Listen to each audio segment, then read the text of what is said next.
일본 대신 한국이라고? 장난하냐? 뭐 수준 차이 확인하고 오는 것도 나쁘지 않지. 타이베이 텐무 영재 아카데미가 발칵 뒤집혔습니다. 불만을 삼키고 억지로 비행기에 올랐던 이 영재들, 국제 올림피아드 수상 경력의 영재들이 인천공항 착륙 단 3분 만에 말문이 막혔기 때문입니다. 단 한 명도 예상하지 못했습니다. 일본에 한참 못 미친다고 무시했던 한국에서 자신들의 오만이 산산조각 날 줄은 대만 최고 엘리트라는 타이틀이 우리의 시야를 좁게 만들었어. 대체 뭐가 대만 최고의 천재들을 이 지경으로 만든 걸까요? 그 전율의 칠일, 지금 바로 공개합니다. 안녕하세요.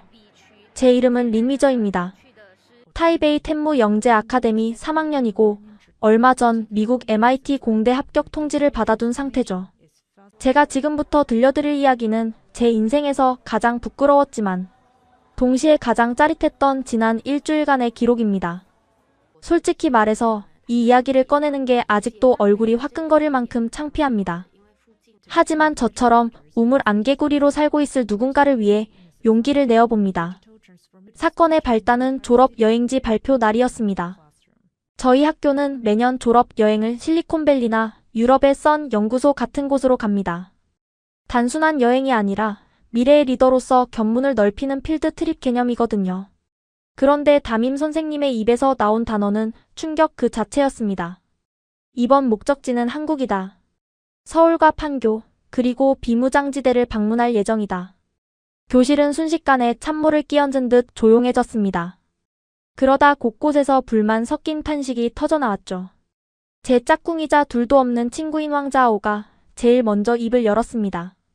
선생님, 한국이라뇨? 예산이 삭감됐나요? 우리가 거기서 뭘 배우죠? K-팝 춤이라도 배우러 가는 건가요? 반 아이들이 킥킥거리며 웃었습니다.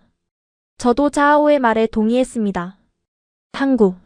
물론 알죠. 삼성과 LG 그리고 현대차가 있는 나라. 하지만 저희에게 한국은 그저 엔터테인먼트가 발달한 나라, 혹은 저희 대만과 반도체 시장을 두고 경쟁하는 라이벌 국가 정도였습니다. 특히나 저희는 전 세계 반도체, 파운드리 시장을 주도하는 TSMC를 보유했다는 자부심이 하늘을 찌르고 있었거든요. 저희 집안 어른들도 항상 말씀하셨습니다. 기술은 대만이 한 수위다. 한국은 마케팅을 잘할 뿐 기초과학이나 정밀기술은 아직 대만을 따라오려면 멀었다고요. 그런 교육을 받고 자란 저희에게 한국행은 일종의 시간 낭비처럼 느껴졌습니다. 차라리 일본 교토에 가서 정밀부품 공장을 견학하는 게 훨씬 낫지 않냐는 의견이 지배적이었죠. 비행기에 오르는 순간까지도 저희의 태도는 건방지기 짝이 없었습니다. 비즈니스 클래스 좌석에 몸을 묻으며 자아오가 투덜거렸습니다. 야, 위저야. 가서 그냥 김치나 실컷 먹고 오자. 쇼핑이나 좀 하고. 한국 화장품은 여자애들이나 좋아하지 우리 같은 공학도들한테 무슨 영감을 주겠냐. 저는 피식 웃으며 맞장구를 쳤습니다. 그러게 말이야. 삼성이 메모리 반도체 좀 한다고 해도 시스템 반도체는 우리가 꽉 잡고 있잖아. 그냥 머리 식히러 간다고 생각하자. 수준 차이 확인하고 오는 것도 나쁘지 않지. 그때까지만 해도 저는 몰랐습니다. 제가 말한 그 수준 차이라는 게 제 생각과는 정반대의 의미로 다가올 줄은요. 2시간 30분의 비행 끝에 비행기가 인천국제공항에 착륙한다는 안내 방송이 나왔습니다. 창밖으로 보이는 영종도의 풍경은 생각보다 거대했습니다. 하지만 놀라기엔 일렀습니다. 진짜 충격은 비행기에서 내려 입국장으로 들어서는 순간부터 시작되었으니까요. 게이트를 빠져나와 입국 심사대로 향하는 길. 가장 먼저 저희를 압도한 것은 공간감이었습니다. 타이베이 타오위안 공항도 훌륭하지만 인천공항 제2여객터미널의 층고와 개방감은 차원이 달랐습니다. 자연 채광이 쏟아지는 천장과 곡선으로 이루어진 건축. 미약은 공항이라기보다 거대한 우주 정거장에 온 듯한 느낌을 주었죠. 와, 여기 진짜 크긴 크다. 자아오가 자기도 모르게 감탄사를 내뱉었습니다. 하지만 저는 애써 태어난 척했습니다.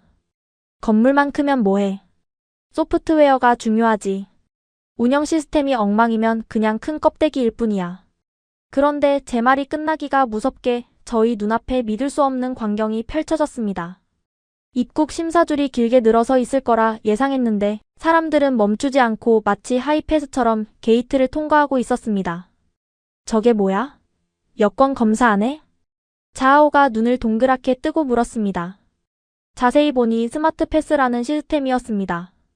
사전에 얼굴 정보를 등록한 승객들은 여권을 꺼낼 필요도 없이 안면 인식만으로 1초 만에 게이트를 통과하고 있었죠. 저희도 현지 가이드 선생님의 안내에 따라 미리 등록을 해둔 상태였습니다. 제 차례가 되어 카메라 앞에 섰습니다. 윙하는 작은 소리와 함께 초록색 불이 들어왔습니다. 통과하세요. 직원의 안내가 들렸습니다. 정말 걷는 속도 그대로 통과했습니다. 멈칫거림도 오류도 없었습니다. 대만에서도 자동 출입국 심사를 이용해봤지만 이렇게 매끄럽고 빠른 경험은 처음이었습니다. 여권을 꺼내고 페이지를 펼치고 지문을 찍는 그 모든 과정이 생략된 것입니다. 이 속도 실화냐? 방금 인식한 거 맞아? 뒤따라 나온 친구들도 얼떨떨한 표정이었습니다. 공항의 효율성에 혀를 내두르고 있을 때 저 멀리서 무언가가 스르르 미끄러져 다가왔습니다. 하얀색 유선형 몸체를 가진 로봇이었습니다. 에어스타라는 이름의 안내 로봇이었죠. 보통 이런 로봇은 전시용으로 세워두거나 멍청하게 벽에 부딪히기 일수인데 녀석은 복잡한 인파 속을 요리조리 피해서 저희 쪽으로 왔습니다. 도움이 필요하신가요? 로봇의 화면에 중국어가 떴습니다. 호기심이 발동한 제가 화면을 터치하며 수화물 찾는 곳을 물었습니다. 그러자 로봇은 즉시 경로를 매핑해서 보여주더니 저희를 에스코트하기 시작했습니다. 저를 따라오세요. 현재 수화물 수치대 7번은 혼잡도가 낮습니다. 단순한 길 안내가 아니었습니다. 실시간 공항 데이터를 분석해서 최적의 경로와 혼잡도까지 알려주는 시스템이었습니다. 저는 공학도로서 본능적으로 이 로봇의 센서 처리 속도와 자율주행 알고리즘이 예사롭지 않다는 걸 느꼈습니다. 이거 움직임이 엄청 부드러운데 라이다 센서랑 카메라 연동이 거의 완벽해. 제가 중얼거리자 옆에 있던 예민한 성격의 여학생 천스안이 덧붙였습니다. 기술도 기술인데 디자인이 너무 귀엽지 않아? 사람한테 위화감을 안 주는 디자인이야. 한국 사람들 이런 디테일에 강하네. 짐을 찾고 입국장을 빠져나오는데 걸린 시간은 비행기에서 내린 지 불과 30분도 채 되지 않았습니다. 이 거대한 공항에서 수천 명의 승객이 쏟아져 나왔는데도 병목 현상이 거의 없다는 건 시스템 설계가 완벽하다는 뜻이었습니다. 공항 밖으로 나오자 1월의 차가운 한국 공기가 뺨을 때렸습니다. 리무진 버스가 저희를 기다리고 있었죠. 버스에 오르면서 저는 창밖으로 보이는 인천공항의 전경을 다시 한번 쳐다봤습니다. 인정하기 싫었지만 인정할 수밖에 없었습니다. 인프라 구축 능력만큼은 한국이 대만보다 한 수 위일지도 모른다는 사실을요. 하지만 저는 고개를 저으며 생각을 고쳐먹었습니다. 공항은 나라의 얼굴이니까 돈을 쏟아부어서 좋게 만들었겠지. 보여주기식 행정의 결과물일 거야. 시내로 들어가면 낡은 건물들과 무질서한 오토바이들이 우리를 반길 게 뻔해. 자아오도 제 생각에 동의하는 눈치였습니다. 야, 공항만 좋으면 뭐하냐. 중요한 건 콘텐츠지. 서울 가면 그냥 성냥갑 같은 아파트들만 빽빽할걸. 대만 타이베이 101 타워 같은 랜드마크가 있긴 하겠어? 저희를 태운 버스는 인천대교를 건너 서울로 향했습니다. 끝없이 펼쳐진 바다 위를 가로지르는 거대한 다리의 위용에 잠시 압도되었지만 저희는 애써 침착함을 유지하려 노력했습니다. 아직 본게임은 시작도 안 했으니까요. 우리가 이길 수 있는 분야, 우리가 비웃어줄 수 있는 허점들이 서울 시내 곳곳에 숨어 있을 거라 확신했습니다. 그런데 이번 여행을 위해 학교에서 섭외한 한국인 가이드 윤채린 선생님이 마이크를 잡고 묘한 미소를 지으며 말씀하셨습니다. 여러분, 공항에서 너무 놀라지 마세요. 한국의 진짜 모습은 이제부터 시작입니다. 여러분이 생각하는 과거와 미래가 어떻게 한 곳에 섞여 있는지 눈 크게 뜨고 잘 보셔야 할 거예요. 과거와 미래라니. 그저 관광객들을 홀리기 위한 멘트라고 생각했습니다. 하지만 버스가 서울 도심에 진입하고 광화문 광장에 들어서는 순간 저는 제 눈을 의심해야만 했습니다. 그곳에는 제가 감히 상상조차 하지 못했던 충격적인 시간의 충돌이 기다리고 있었거든요. 버스가 강북 도심으로 접어들자 창밖 풍경이 급격하게 변하기 시작했습니다.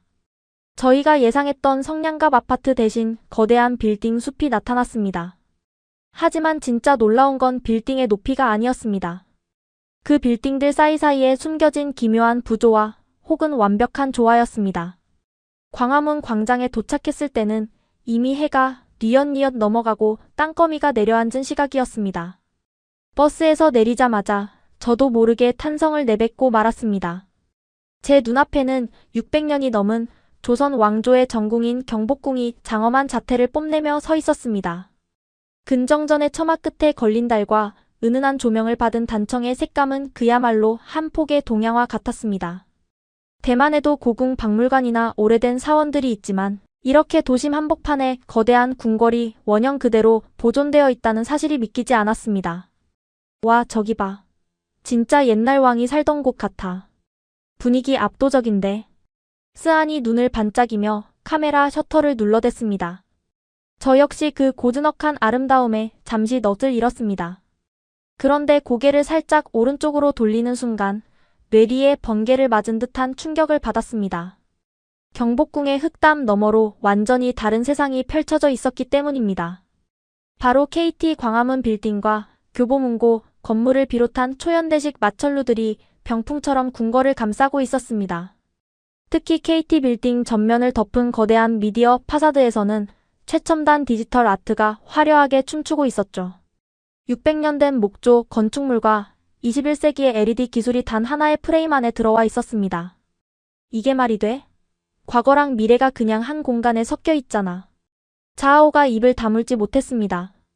보통 유럽의 도시들은 구시가지와 신시가지가 철저히 분리되어 있습니다. 파리만 해도 에펠탑 근처에는 높은 건물을 못 짓게 하잖아요.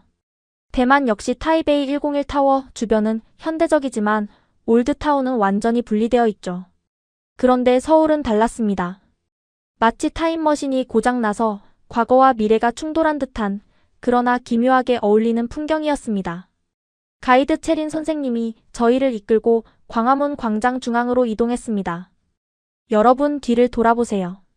저기 세종대왕 동상 뒤로 보이는 청와대와 북악산 그리고 양옆의 빌딩들을 한눈에 담아보세요. 이게 바로 서울의 다이내믹함입니다. 그 말씀대로였습니다. 전통과 현대, 자연과 인공이 서로 싸우지 않고 공존하고 있었습니다. 저는 공학도로서 건물의 효율성과 기능성만 따졌지 이런 미학적 가치는 생각해 본 적이 없었습니다. 도시계획을 이렇게 과감하게 할 수 있다는 것 자체가 충격이었습니다. 하지만 더 큰 시각적 충격은 저녁 식사 후 방문한 성수동에서 기다리고 있었습니다.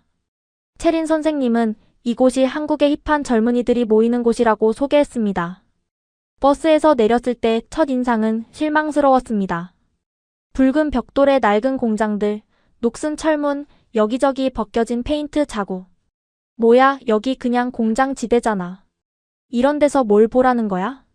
자아오가 다시 투덜거리기 시작했습니다. 저도 이번에는 그의 말이 맞다고 생각했습니다. 깔끔하게 정비된 강남이나 명동도 아니고 왜 이런 낙후된 곳에 데려왔나 싶었죠. 하지만 그건 제 섣부른 판단이었습니다. 낡은 인쇄소 간판이 달린 건물 안으로 들어선 순간 저는 제 눈을 의심했습니다. 겉은 금방이라도 무너질 것 같은 폐공장이었지만 내부는 최첨단 조명과 음향시설을 갖춘 복합 문화공간으로 변신해 있었습니다.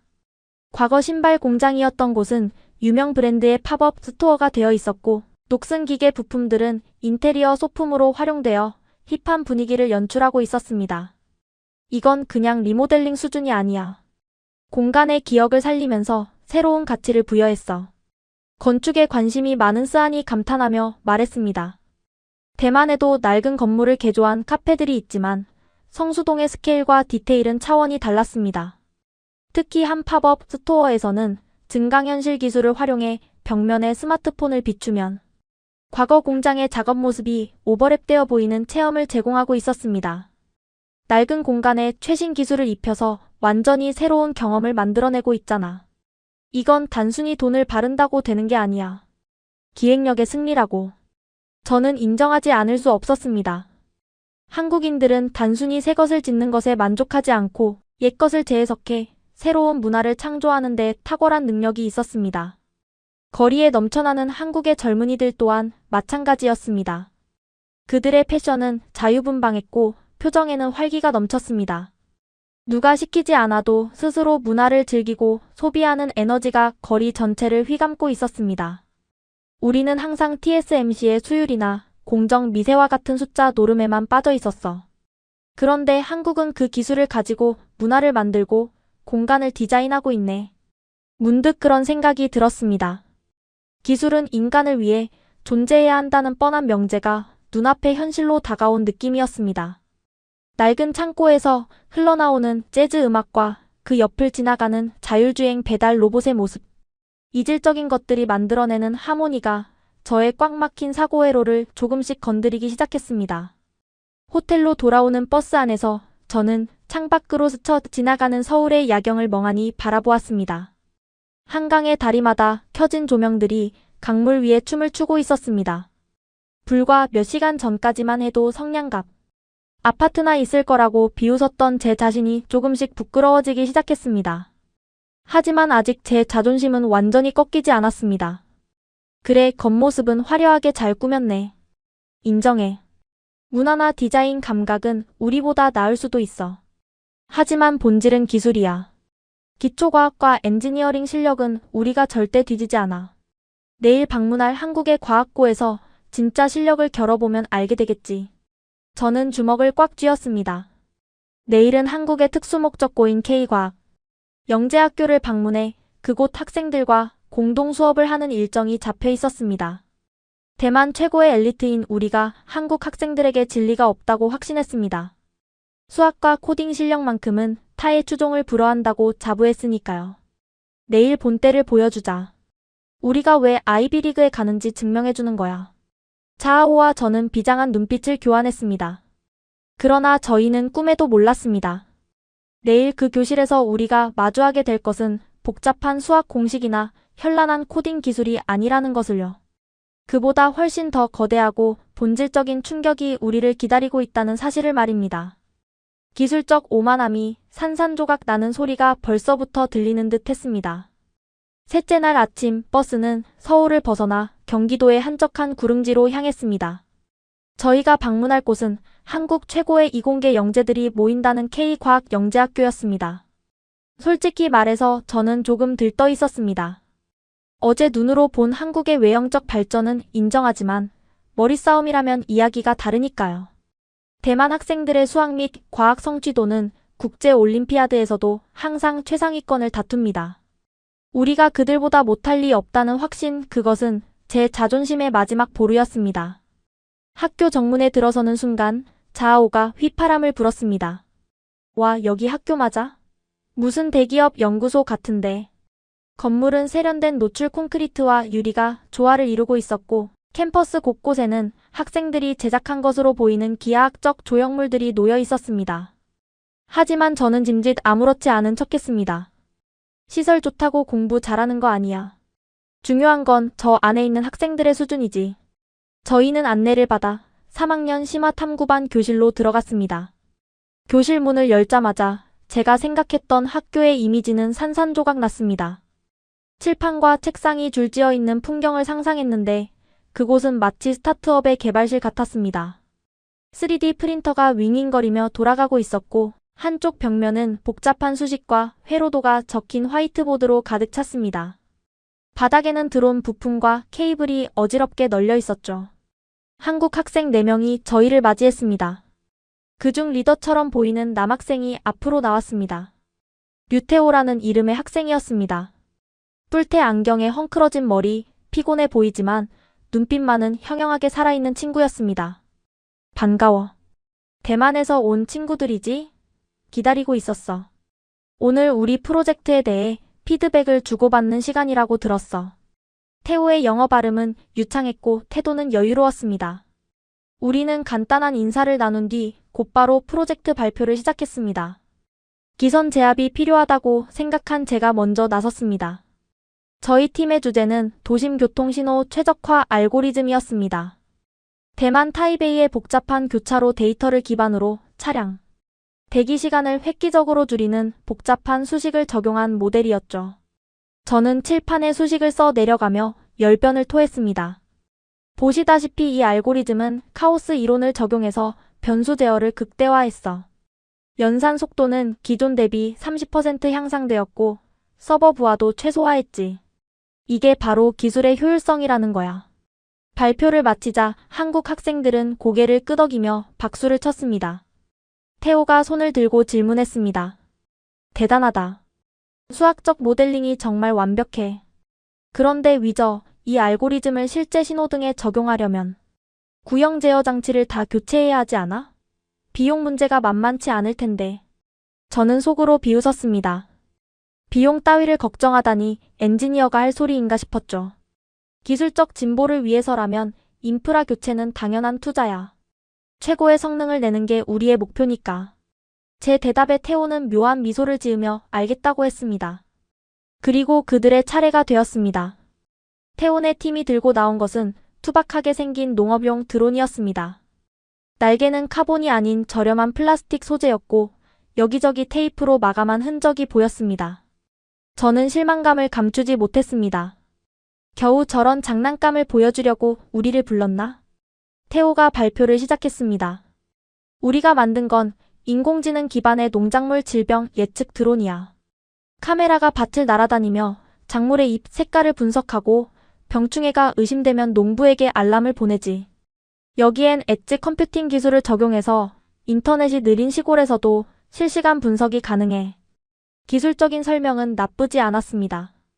엣지 컴퓨팅이나 이미지 분석 NPU를 다루는 솜씨는 제법이었습니다. 하지만 결정적인 충격은 그 다음에 찾아왔습니다. 태호가 주머니에서 들어온 조종기를 꺼냈을 때였습니다. 그 조종기는 정말 충격적이었습니다. 최신형 터치스크린이나 조이스틱이 아니었습니다. 마치 90년대 오락실 게임기처럼 커다란 빨간색, 파란색 버튼이 3개 달려 있었고 화면은 흑백 LCD였습니다. 너무나 촌스러운 디자인에 자아오가 풋하고 웃음을 터뜨렸습니다. 야, 저거 박물관에서 훔쳐온 거 아니야? 조종기가 왜 저렇게 생겼어? 제가 물었습니다. 태호, 너희 기술력은 인정하겠는데 인터페이스가 너무 구시대적이야. 왜 태블릿을 안 쓰고 저런 구형 버튼을 쓴 거야? 화면 공간 낭비도 심하고 기능 확장성도 떨어지잖아. 이게 너희가 말하는 최신 기술이야?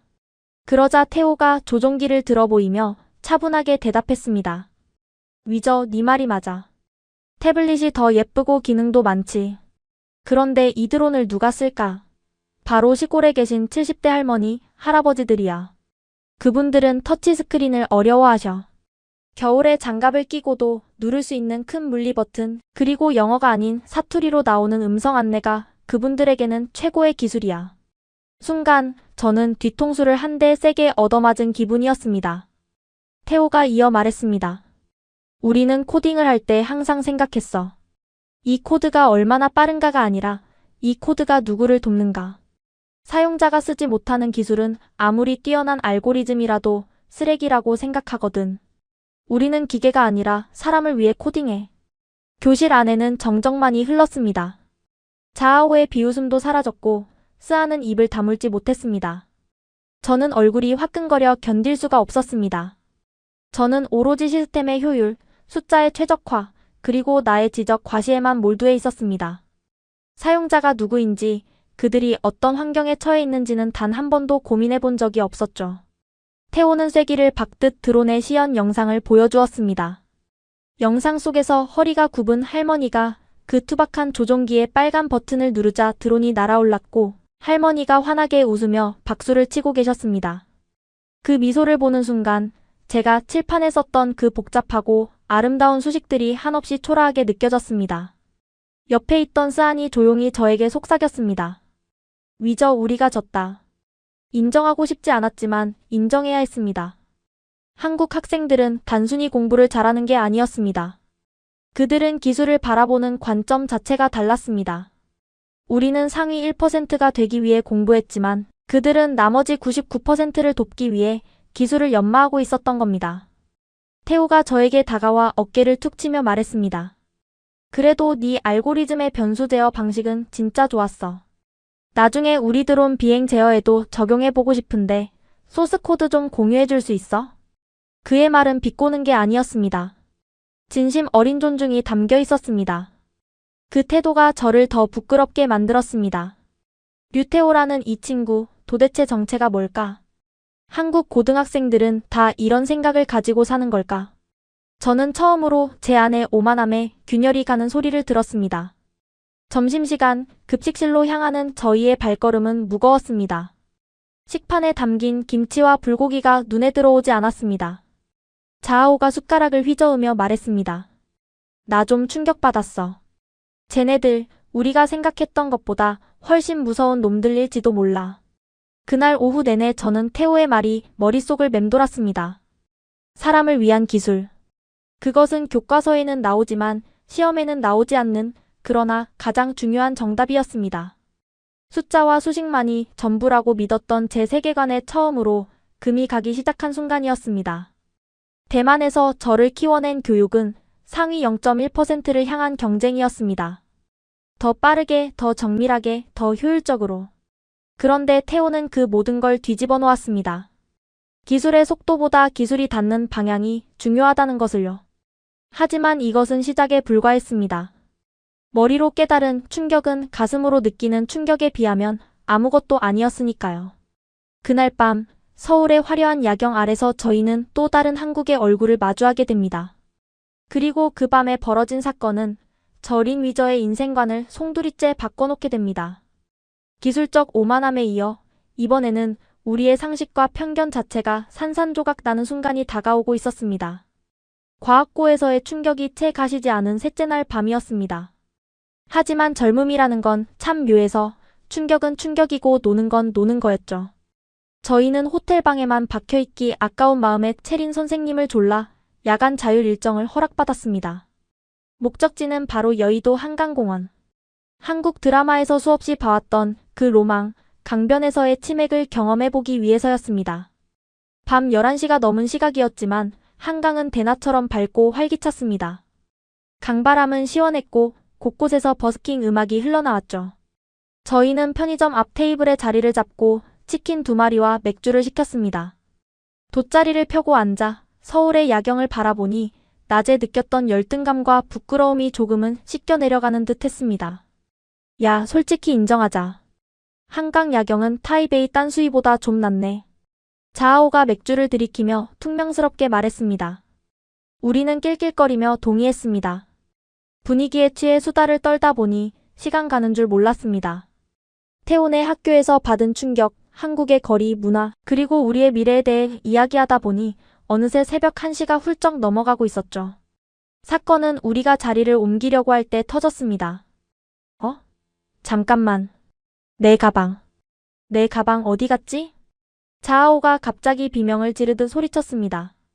녀석의 얼굴은 순식간에 핏기가 빠져 백지장처럼 하얗게 변해 있었습니다. 우리는 주위를 둘러봤습니다.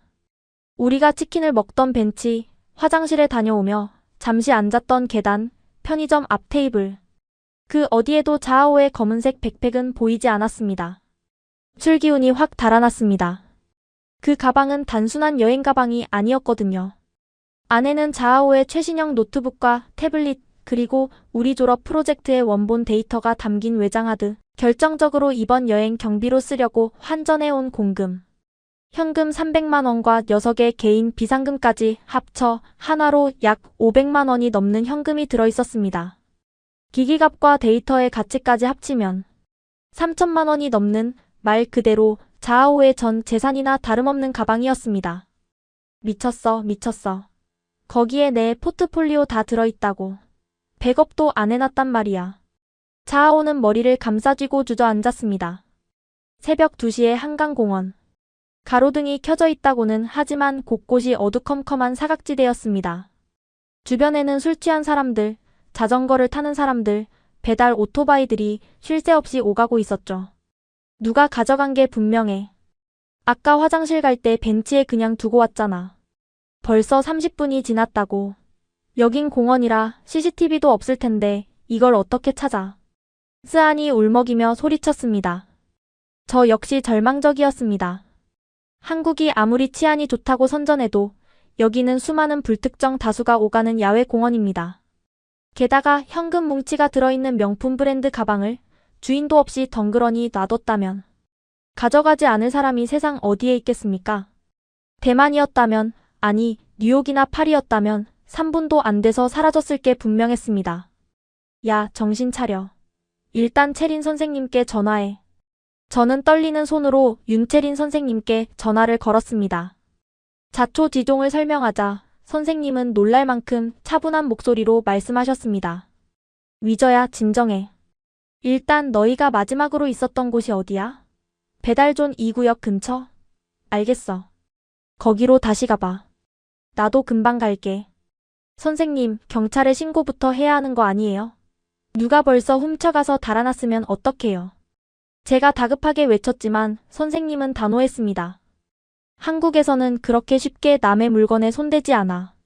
일단 가봐. 제자리에 있을 확률이 90% 이상이니까. 저는 선생님의 말을 믿을 수 없었습니다. 90%라니요.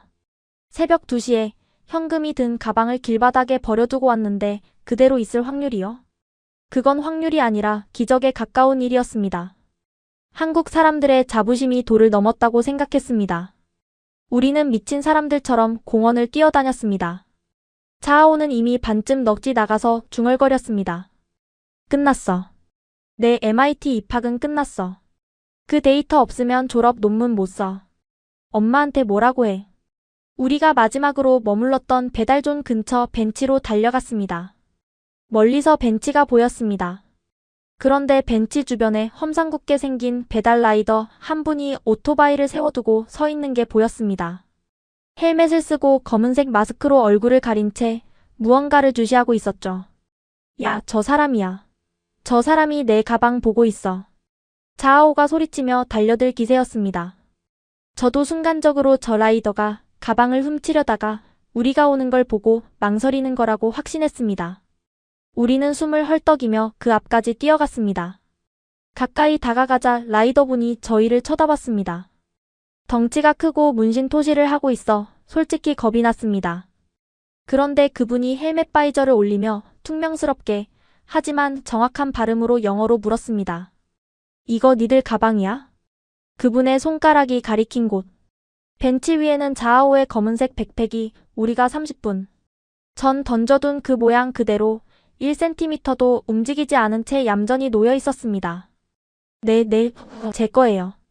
자아오가 달려들어 가방을 낚아챘습니다. 허겁지겁 지퍼를 열고 내용물을 확인했습니다. 노트북, 태블릿, 그리고 안쪽 주머니에 두툼한 현금 봉투까지. 단돈 10원도 사라지지 않았습니다. 라이더분이 귀찮다는 듯 손을 저으며 한국어로 뭐라고 중얼거리더니 다시 오토바이에 올랐습니다. 그때 마침 택시에서 내린 윤채린 선생님이 달려오셨습니다. 선생님은 상황을 파악하고 라이더분께 고개를 숙여 인사했습니다. 감사합니다. 학생들이 가방을 잃어버려서 찾고 있었거든요. 그러자 라이더분이 헬멧을 쓴 채로 무심하게 대답했습니다. 아니, 배달콜 대기하고 있는데 가방이 30분 넘게 저기 있길래 누가 가져갈까봐 앞에서 좀 서 있었어요. 외국 애들 같은데 찾아줘서 다행이네. 수고해요. 그 말을 남기고 라이더분은 굉음과 함께 쿨하게 사라졌습니다. 멍하니 그 뒷모습을 바라보는 우리에게 선생님이 웃으며 말씀하셨습니다. 내가 뭘 했어. 한국에서는 카페 테이블에 노트북 두고 화장실 다녀와도 아무도 안 가져간다고 했지? 자전거는 엄복동이 훔쳐가도 가방은 안 훔쳐가는 나라야. 다리에 힘이 풀린 자오가 벤치에 주저앉았습니다. 그리고 믿을 수 없다는 듯 가방을 끌어안고 울음을 터뜨렸습니다. 말도 안 돼. 진짜 말도 안 돼. 어떻게 이럴 수가 있어? 3천만 원어치가 들어있었다고. 아무도 안 열어봤다고? 저는 등골이 오싹해지는 전율을 느꼈습니다. 이것은 단순히 CCTV가 많아서 생기는 치안이 아니었습니다. 이건 시스템의 문제가 아니라 그 시스템을 구성하는 사람들의 양심의 문제였습니다. 우리는 대만에서 항상 기술적 인프라를 자랑했습니다. 거리에 감시 카메라가 몇 대가 있고 경찰 출동 시간이 몇 분이고 하는 수치들 말이죠. 하지만 한국은 달랐습니다. 감시하는 눈이 없어도 어둠 속에서도 남의 물건을 탐내지 않는다는 무언의 사회적 합의가 공기처럼 흐르고 있었습니다. 스안이 조용히 말했습니다. 아까 그 아저씨 되게 무섭게 생겼다고 생각했는데 우리가 오해한 거야. 그냥 지켜주고 계셨던 거야. 저는 고개를 들어 한강의 야경을 다시 봤습니다. 조금 전까지는 그저 화려한 조명으로만 보였던 서울의 불빛들이 이제는 수천만 개의 양심의 눈처럼 느껴졌습니다. 이 도시는 거대한 신뢰 시스템 위에서 돌아가고 있었습니다. 누가 지켜보지 않아도 선을 지키는 사람들. 그것이 바로 한국이라는 나라를 지탱하는 진짜 힘이 아닐까 하는 생각이 들었습니다. 자아오는 눈물을 닦으며 말했습니다. 나 한국 다시 봤어. 진짜 선진국이 뭔지 이제 알 것 같아. 돈이 많은 게 아니라 마음이 부자여야 선진국인 거야. 그날 밤 호텔로 돌아오는 택시 안에서 우리는 아무 말도 하지 못했습니다. 우리가 그토록 자랑했던 반도체 기술이나 경제 지표가 오늘 밤 한강 벤치 위에 놓여있던 가방 하나보다 가볍게 느껴졌기 때문입니다. 하지만 이 충격적인 밤이 지나고 다음 날 우리는 한국의 또 다른 심장을 마주하게 됩니다. 보이지 않는 양심의 힘을 확인한 우리가 이번에는 눈에 보이는 기술의 정점을 확인하러 가는 날이었죠. 한국의 실리콘밸리라 불리는 판교. 그곳에서 저는 제 인생의 목표를 송두리째 뒤흔드는 한 젊은 창업가를 만나게 됩니다. 그리고 그 만남은 제 오만함의 관 뚜껑을 닫는 결정적인 못이 되고 맙니다. 지난밤 한강에서의 사건은 저희에게 큰 울림을 주었습니다. 한국이라는 나라가 가진 보이지 않는 신뢰, 자본의 힘을 확인했으니까요. 하지만 다음날 아침 버스에 오르는 제 마음. 한 구석에는 여전히 지워지지 않는 공학도의 고집이 남아있었습니다. 시민의식은 인정해. 훌륭해. 하지만 비즈니스는 냉정한 거야. 기술 경쟁력은 착한 마음씨로 만드는 게 아니라고. 저희가 향한 곳은 한국의 실리콘밸리라 불리는 판교 테크노밸리였습니다. 버스가 경부 고속도로를 타고 판교 나들목을 빠져나오자 거대한 유리 요새들이 위용을 드러냈습니다. 네이버, 카카오, NC소프트 같은 한국의 IT 공룡들이 둥지를 튼 곳이었죠.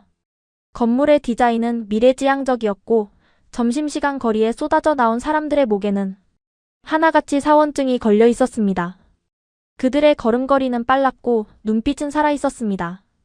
대만의 신주 과학단지와 비슷하면서도 어딘가 더 젊고 역동적인 에너지가 느껴졌습니다. 자아오가 창밖을 보며 말했습니다. 건물들은 멋있네. 근데 여기서 진짜 혁신이 나오고 있는 거 맞아? 그냥 게임 회사들 아니야? 저희는 채린 선생님의 안내로 스타트업 캠퍼스라는 곳을 방문했습니다. 대기업이 아닌 한국의 초기 창업 기업들이 모여있는 인큐베이터였습니다. 솔직히 큰 기대는 안 했습니다. 대학생 동아리 수준의 앱 개발자들이나 모여있겠거니 생각했죠. 하지만 그곳에서 만난 한 젊은 CEO와의 대화는 제 인생의 방향키를 완전히 돌려놓았습니다. 저희가 방문한 사무실은 5평 남짓한 작은 공간이었습니다. 칠판에는 복잡한 회로도와 코딩 언어가 가득했고 책상 위에는 납땜 도구와 전선들이 어지럽게 널려 있었습니다. 그곳의 대표는 한지훈이라는 23살 청년이었습니다. 저희보다 고작 서너 살 많은 형이었죠. 안녕하세요. 시각장애인을 위한 촉각 디스플레이를 개발하고 있는 한지훈입니다. 그가 내민 명함에는 점자가 함께 인쇄되어 있었습니다. 그가 개발 중인 제품은 스마트폰의 화면을 실시간으로 점자와 그래픽으로 변환해주는 패드였습니다. 기존의 점자 정보 단말기는 텍스트만 변환되었지만 이 제품은 그림이나 그래프까지 입체적으로 표현해준다고 했습니다. 기술적인 호기심이 발동한 제가 물었습니다. 그래픽을 촉각으로 변환한다고요? 그게 가능해요? 해상도 문제가 있을 텐데요. 핀의 밀도를 높이면 단가가 너무 비싸지지 않나요? 지훈 형은 웃으며 시제품을 보여주었습니다. 맞아요. 그래서 우리는 형상기억 합금을 사용했어요. 전기를 흘려보내면 핀이 올라오는 방식이죠. 기존 모터 방식보다 부피는 10분의 1로 줄이고 가격은 5분의 1로 낮췄어요. 저는 깜짝 놀랐습니다. 형상기억 합금을 이런 소형 디바이스에 적용한다는 발상 자체가 혁신적이었습니다. 자아오가 시제품에 손을 대보더니 감탄사를 연발했습니다. 와, 반응 속도가 엄청 빨라. 화면에 원을 그리면 패드에서도 바로 동그라미가 튀어나와. 이거 기술적으로 대박인데? 하지만 제가 진짜 궁금한 건 기술이 아니라 비즈니스 모델이었습니다. 공학도이자 예비 창업가를 꿈꾸는 저로서는 시장성이 가장 중요했으니까요. 기술은 훌륭하네요. 그런데 타겟 시장이 너무 좁지 않나요? 시각장애인용 기기는 수요가 한정적이잖아요. 투자금 회수는 어떻게 하실 계획이죠? 엑시트 전략은요? 제 질문은 지극히 현실적이고 논리적이었습니다. MIT 면접 준비를 하면서 수없이 연습했던 비즈니스 케이스였죠. 그런데 지훈 형의 대답은 제 예상을 완전히 빗나갔습니다. 그는 돈이나 시장 규모에 대해 이야기하는 대신 책상 한쪽에 놓인 사진 액자를 가리켰습니다.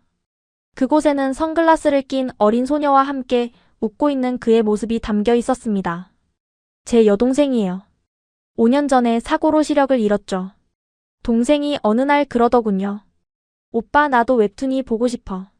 친구들이 다 보는 그 그림들을 나만 못 보는 게 너무 답답해. 그의 목소리는 담담했지만 힘이 있었습니다. 그 말을 듣고 결심했어요.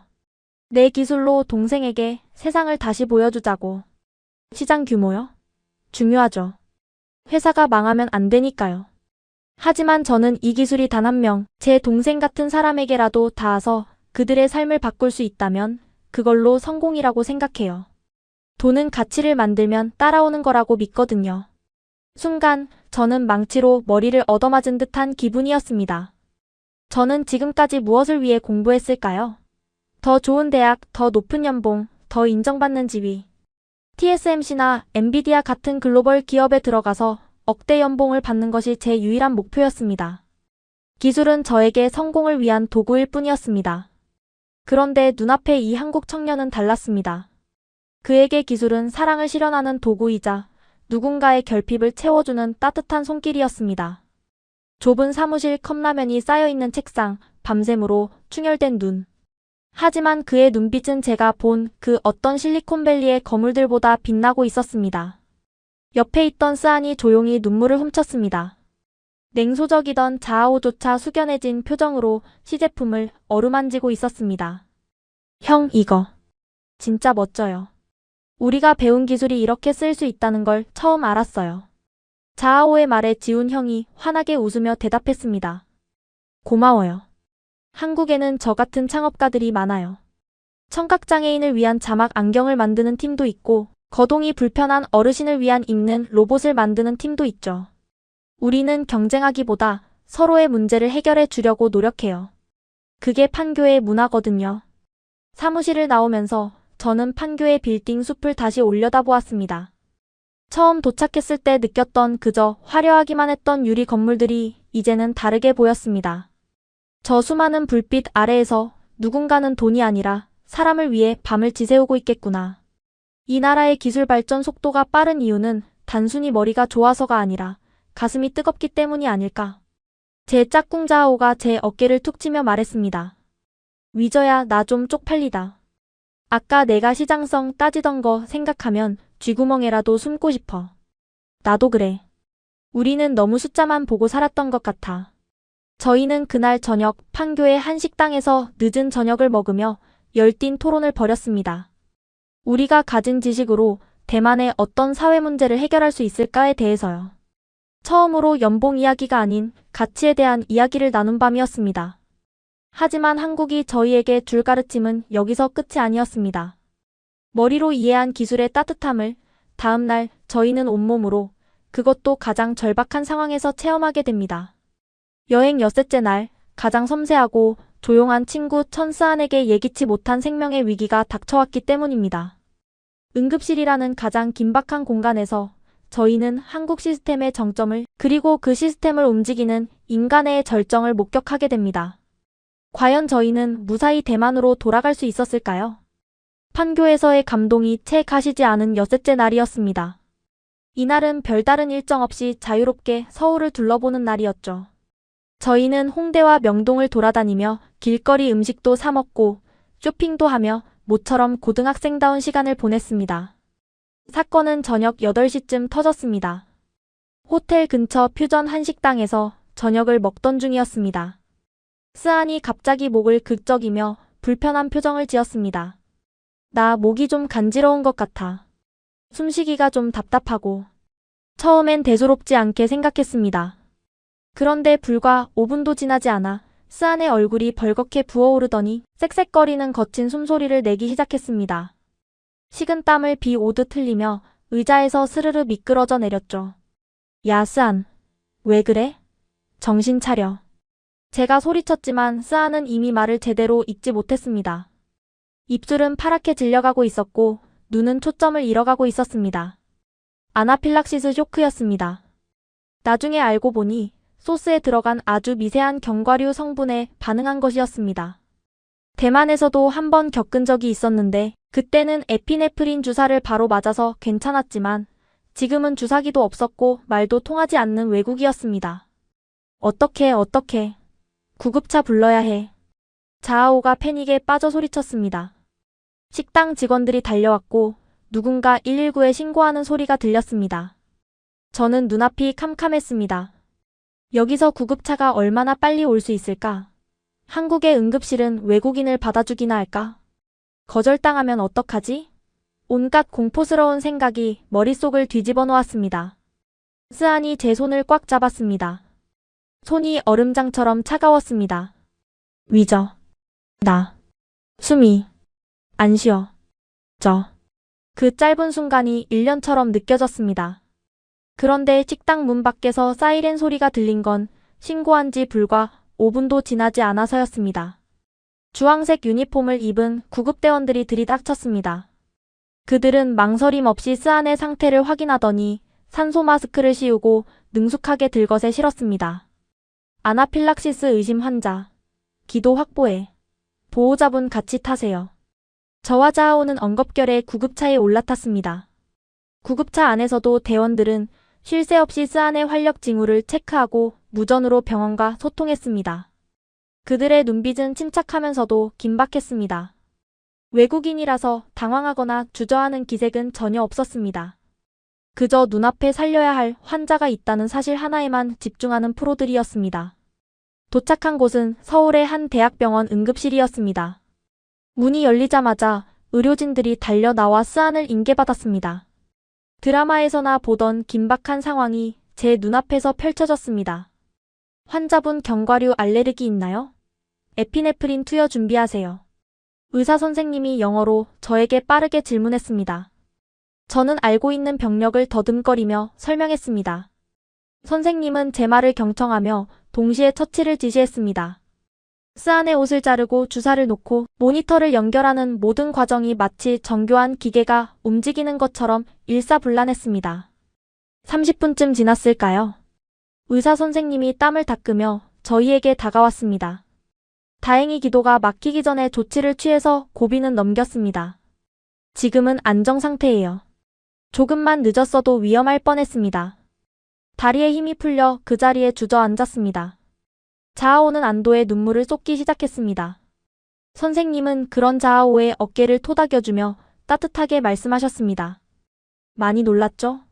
타국에서 친구가 아프니 얼마나 겁났겠어요. 이제 괜찮으니까 너무 걱정하지 말아요. 우리가 계속 지켜볼게요. 그제야 정신이 든 저는 병원비를 걱정하기 시작했습니다. 대만이나 미국에서는 응급실 한 번 가면 수백만 원이 깨진다는 이야기를 들었거든요. 게다가 우리는 외국인이라 보험도 안 될 테니 엄청난 금액이 나올 거라 예상했습니다. 선생님, 병원비가 많이 나오겠죠? 저희가 학생이라. 제가 조심스럽게 물었습니다. 그러자 선생님은 웃으며 말씀하셨습니다. 병원비 걱정은 나중에 원무과랑 상의하면 돼요. 그리고 한국 의료비는 그렇게 터무니없이 비싸지 않아요. 돈보다 사람이 먼저잖아요. 그 말이 제 가슴을 후벼 팠습니다. 돈보다 사람이 먼저다. 판교에서 지훈 형에게 들었던 그 말이 여기서 또 들렸습니다. 한국이라는 나라는 도대체 어떤 곳일까요? 기술을 개발하는 사람도, 생명을 다루는 사람도 모두 같은 철학을 공유하고 있는 것 같았습니다. 스안이 안정을 되찾고 일반 병실로 옮겨졌습니다. 창백했던 얼굴에 혈색이 돌아온 스안이 저희를 보고 힘없이 웃었습니다. 미안해. 나 때문에 놀랐지? 야, 이 바보야. 살아줘서 고마워. 진짜 죽는 줄 알았잖아. 자아오가 콧물을 훌쩍이며 스안의 손을 잡았습니다. 그때 간호사 선생님이 들어오셔서 스안의 상태를 체크해 주셨습니다. 영어가 서툰 분이었지만 손짓 발짓과 번역 앱을 써가며 스안이 불편한 건 없는지 꼼꼼히 챙겨주셨습니다. 그 친절함은 의무감에서 나오는 게 아니라 진심 어린 걱정에서 나오는 것이 분명했습니다. 새벽녘 병원 벤치에 앉아 자판기 커피를 마시며 자아오와 저는 아무 말도 할 수 없었습니다. 불과 며칠 전까지만 해도 한국을 비웃고 우리가 더 잘났다고 으스대던 저희였습니다. 하지만 지난 엿새간 한국은 저희에게 너무나 많은 것을 보여주었습니다. 압도적인 인프라, 사람을 향한 기술, 보이지 않는 시민의식, 그리고 생명을 대하는 헌신적인 태도까지. 우리가 진짜 바보였어. TSMC가 전부는 아닌데. 반도체만 잘 만든다고 선진국이 아닌데. 자아오가 씁쓸하게 웃으며 말했습니다. 저도 고개를 끄덕였습니다. 맞아. 진짜 선진국은 시스템이 사람을 위해 존재하는 나라야. 우리가 한국을 이기려면 기술이 아니라 저런 마음가짐부터 배워야 할 것 같아. 병원을 나오며 바라본 서울의 새벽 하늘은 유난히 맑았습니다. 스안을 살려준 이 도시에 그리고 이 나라의 사람들에게 깊은 감사를 느꼈습니다. 그리고 다짐했습니다. 이 고마움을 잊지 않겠다고. 나중에 내가 훌륭한 사람이 되면 꼭 한국처럼 누군가를 돕는 시스템을 만들겠다고요. 이제 여행의 마지막 밤이 다가오고 있었습니다. 저희는 호텔로 돌아가 짐을 챙겨야 했습니다. 하지만 그 짐 속에는 올 때 가져왔던 오만함과 편견 대신 존경과 배움, 그리고 새로운 꿈이 가득 채워져 있었습니다. 이제 저희의 변화된 내면과 미래를 향한 다짐을 이야기할 시간입니다. 이 여행이 우리 인생을 어떻게 바꿨는지, 그리고 우리가 어떤 약속을 남기고 떠났는지 들려드릴게요. 스안이 퇴원하고 돌아온 여행의 마지막 밤이었습니다. 내일이면 우리는 다시 타이베이로 돌아가야 했습니다. 짐 정리를 마친 우리 셋은 호텔 스카이라운지에 모여 앉았습니다. 창밖으로는 서울의 야경이 파노라마처럼 펼쳐져 있었지만 첫날 밤처럼 들뜨거나 흥분한 기색은 없었습니다. 대신 무거운 침묵만이 감돌았죠. 그 침묵을 깬 건 자아오였습니다. 야, 이거 한번 들어볼래? 자아오가 주머니에서 스마트폰을 꺼내더니 녹음 파일 하나를 재생했습니다. 야, 위저야, 가서 그냥 김치나 실컷 먹고 오자. 한국이 뭐 별거 있냐? 우리가 가서 한 수 가르쳐주고 오자고. 낄낄낄. 비행기 안에서 우리가 나눴던 대화였습니다. 그 녹음이 흘러나오자마자 저는 얼굴이 화끈거려 견딜 수가 없었습니다. 스아는 귀를 막으며 소리쳤습니다. 아, 제발 꺼버려. 듣기 괴로워 죽겠어. 자아오가 쓴웃음을 지으며 정지 버튼을 눌렀습니다. 불과 일주일 전인데 꼭 10년 전 철없던 시절 이야기 같지 않냐? 나 진짜 저 때의 나를 한 대 때려주고 싶다. 우리는 모두 고개를 숙였습니다. 부끄러움이 파도처럼 밀려왔습니다. 명문고 수재라는 타이틀, 부모님의 재력, 그리고 TSMC라는 국가적 자부심 뒤에 숨어서 우리는 세상을 너무나 좁게 보고 있었습니다. 제가 조용히 입을 열었습니다. 우물 안개구리. 딱 우리를 두고 하는 말이었어. 나는 내가 세상의 중심인 줄 알았거든. 성적은 상위 0.1%일지 몰라도 인간으로서는 하위 1%였던 것 같아. 스안이 따뜻한 차를 한 모금 마시며 말했습니다. 나는 이번 여행에서 무서운 걸 봤어. 한국의 기술이나 시스템이 무서운 게 아니야. 그 모든 걸 움직이는 사람들의 마음이 무서웠어. 판교의 그 오빠, 응급실 의사 선생님, 심지어 한강의 배달 기사님까지. 그들은 모두 자기 일에 자부심이 있었고 타인을 향한 배려가 몸에 배어 있었어. 그런 소프트 파워는 돈으로 살 수 없는 거잖아. 자아오가 고개를 끄덕이며 말을 이었습니다. 맞아. 우리는 항상 공부해서 성공하는 것만 생각했잖아. MIT 가서 실리콘밸리 가서 스톡 옵션 받고 페라리 타는 거. 그게 성공의 전부라고 믿었지.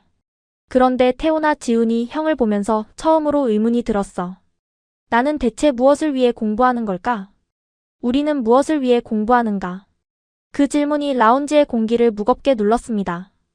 일주일 전에 저라면 망설임 없이 성공을 위해서, 지배하기 위해서라고 대답했을 겁니다. 하지만 지금은 아니었습니다. 한국에서 만난 또래 친구들은 우리보다 더 치열하게 공부하면서도 그 끝에는 항상 사람이 있었습니다. 농촌의 할머니를 돕기 위해 드론을 날리고 시각장애인 동생을 위해 밤을 새우는 그들의 열정 앞에서 저의 성공에 대한 욕망은 너무나 초라하고 이기적인 것이었습니다. 제가 결심한 듯 말했습니다.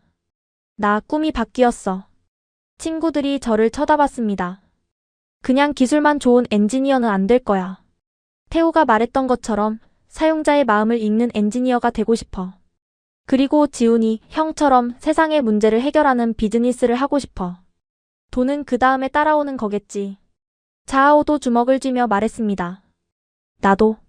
예전엔 그냥 아빠 회사 물려받아서 편하게 살 생각만 했는데 이젠 아니야. 바닥부터 시작해볼래.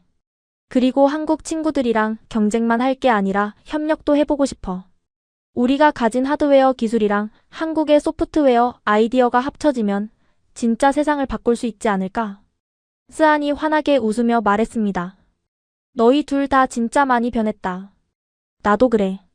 나는 의사는 아니지만 의료 시스템이나 복지, 정책 같은 걸 공부해서 대만을 더 따뜻한 사회로 만들고 싶어졌어. 이번에 내가 받은 도움 나중에 꼭 갚아야지. 우리는 서로의 얼굴을 바라보며 웃었습니다. 촌스럽게 들릴지 모르지만 그 순간 우리는 진정한 의미의 동지가 된 기분이었습니다.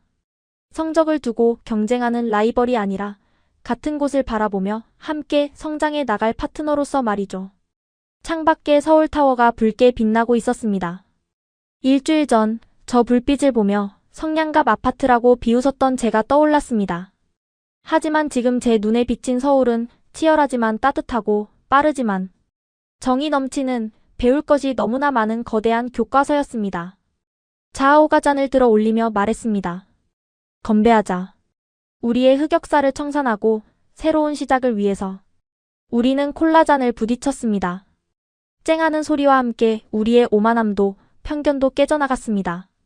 그날 밤 우리는 늦게까지 잠들지 못하고 미래에 대한 이야기를 나눴습니다.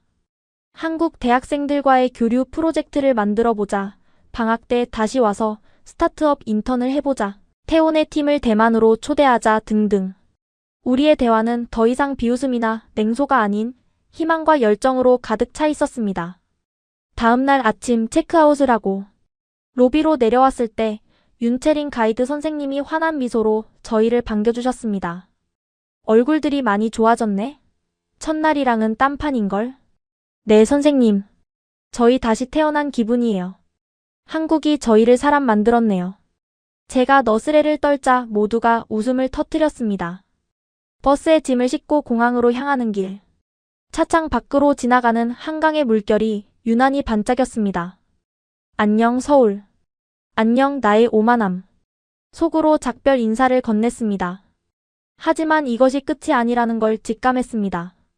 공항에 도착하면 이 여행의 마지막 서프라이즈가 우리를 기다리고 있을 테니까요.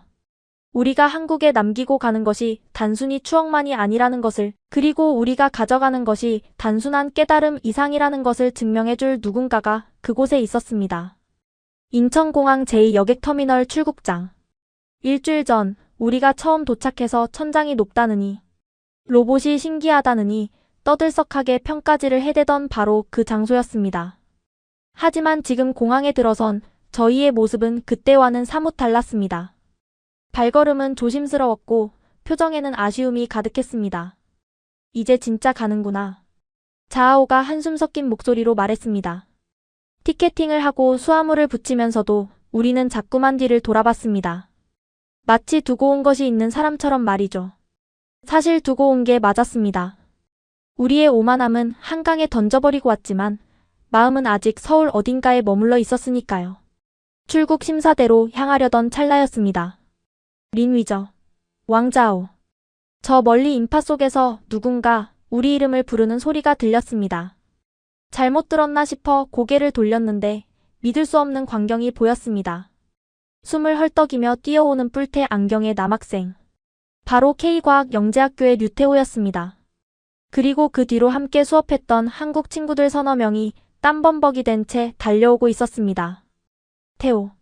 야, 너희가 여긴 어떡해? 오늘 평일이잖아. 학교는? 우리는 눈이 휘둥그레졌습니다. 태호가 무릎을 짚고 숨을 고르더니 환하게 웃으며 말했습니다. 점심시간 땡 하자마자 조퇴 신청하고 튀어왔지. 공항철도 직통열차 타니까 겨우 시간 맞췄네. 너희 그냥 보내기 섭섭해서 인사라도 하려고 왔어. 가슴이 뭉클했습니다. 고작 하루, 그것도 몇 시간 같이 수업한 게 전부인 외국인 친구들을 위해. 학교까지 빠지고 공항까지 달려오다니요. 이게 말로만 듣던 한국인의 정이라는 건가 싶었습니다. 태호가 가방에서 주섬주섬 무언가를 꺼냈습니다. 투박하게 포장된 선물 꾸러미였습니다. 자, 이거 받아. 가는 길에 심심할 때 봐. 그리고 이건 스안이 너 거. 스안에게 건넨 건 작은 쇼핑백이었습니다. 안을 들여다본 스안이 입을 틀어막았습니다. 그곳에는 한국의 전통 매듭 장식과 함께 알레르기 성분이 없는 비건 과자들이 가득 들어 있었습니다. 너 저번에 응급실 실려갔다고 들어서. 이건 안심하고 먹어도 돼. 성분표 내가 다 확인했어. 스안의 눈시울이 붉어졌습니다. 고마워. 진짜 고마워 태호야. 나 이거 아까워서 못 먹을 것 같아. 그리고 태호는 저에게 낡은 책 한 권과 USB를 건넸습니다. 책 제목은 적정기술과 인간을 위한 디자인이었습니다. 위저, 네가 저번에 네드론 조종기 보고 충격받았다고 했잖아. 이 책이 나한테 영감을 준 책이야. 너라면 나보다 더 멋진 답을 찾을 수 있을 것 같아서 가져왔어. 그리고 USB에는 네가 궁금해했던 우리 드론 비행 제어 소스 코드 담았어. 저는 손이 떨렸습니다. 소스 코드는 개발자에게 자존심이자 생명과도 같은 것입니다. 그걸 경쟁자일 수도 있는 저에게 기꺼이 내어준 것입니다. 이걸 나한테 줘도 돼? 그러자 태호가 제 어깨를 툭 치며 장난스럽게 웃었습니다. 어차피 너희도 MIT 가서 더 좋은 기술 배울 거잖아. 나중에 업그레이드해서 다시 보여줘. 지식은 가둘수록 썩고 나눌수록 커지는 거라며. 우리 선생님이 그러셨거든. 그 순간 저는 제가 얼마나 작은 존재였는지 다시 한번 깨달았습니다. 저는 제 지식을 감추고 과시하기에 급급했는데 태호는 나누고 함께 성장하는 법을 알고 있었습니다. 제가 책을 가슴에 품으며 말했습니다. 태호야, 고마워. 나 이 책 인생책으로 삼을게. 그리고 약속할게. 이 소스 코드 더 발전시켜서 꼭 다시 너한테 보여줄게. 옆에 있던 자오도 한국 친구들과 얼싸안고 작별 인사를 나눴습니다. 처음엔 한국을 무시했던 자오가 가장 서럽게 울고 있었습니다. 야, 너희 나중에 대만 꼭 와야 해. 내가 타이베이 101 타워 꼭대기층 레스토랑에서 밥 쏜다.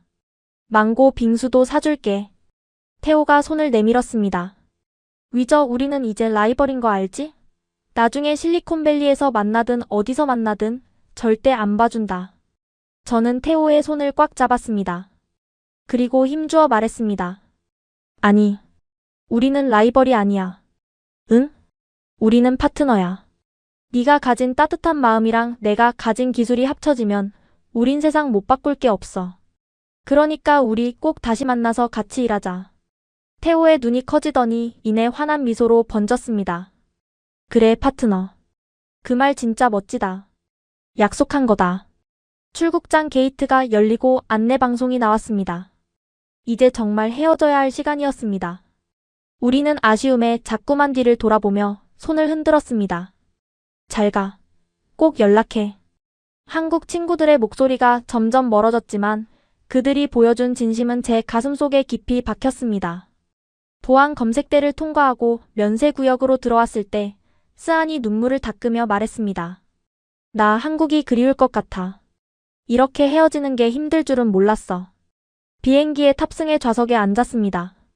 창밖으로 분주하게 움직이는 인천공항의 풍경이 보였습니다. 일주일 전 저는 이곳을 그저 시스템이 잘 갖춰진 차가운 구조물로만 생각했습니다. 하지만 지금은 저 활주로의 유도등 하나하나가 따뜻한 배웅의 불빛처럼 느껴졌습니다. 비행기가 이륙하고 서울의 전경이 발 아래로 멀어졌습니다. 저 멀리 롯데월드 타워가 보이고 굽이치는 한강이 보였습니다. 저는 태호가 준 책을 펼쳤습니다. 첫 장에는 서툰 한자로 이렇게 적혀 있었습니다. 진정한 기술은 사람을 향한다. 우리의 우정이 국경을 넘었듯이. 저는 창밖을 보며 조용히 다짐했습니다. 다시 돌아올 거라고. 그때는 지금처럼 철없는 고등학생이 아니라 세상을 좀 더 따뜻하게 만들 수 있는 능력을 갖춘 진짜 엔지니어가 되어 돌아오겠다고요. 그리고 그때 다시 태호를 만나면 당당하게 말할 겁니다. 네 덕분에 내가 이렇게 성장했다고. 옆자리에서 자아오가 창밖을 보며 중얼거렸습니다. 안녕 코리아. 고마웠어. 진짜 많이 배우고 간다. 대만으로 돌아가는 비행기 안. 제 가방 속에는 면세점에서 산 화장품 대신 한국에서 배운 열정과 겸손, 그리고 사람을 향한 따뜻한 시선이 가득 차 있었습니다. 7일간의 짧은 여행은 끝났지만 제 인생을 바꿀 진짜 여정은 이제 막 시작되었습니다. 우물 안개구리는 드디어 우물 밖으로 나왔습니다. 그리고 그 개구리는 이제 더 넓은 바다를 향해 헤엄쳐 나갈 것입니다. 한국이라는 친구와 함께 말이죠. 지금까지 사연 어떠셨나요? 대만 최고의 영재들이 고개를 숙인 건 기술력이 아니라 사람의 마음이었습니다. 여러분이 외국인에게 보여주고 싶은 한국의 모습은 무엇인가요? 댓글로 나는 한국이 자랑스럽다라고 남겨주세요. 구독과 좋아요는 더 많은 사연을 전하는 힘이 됩니다.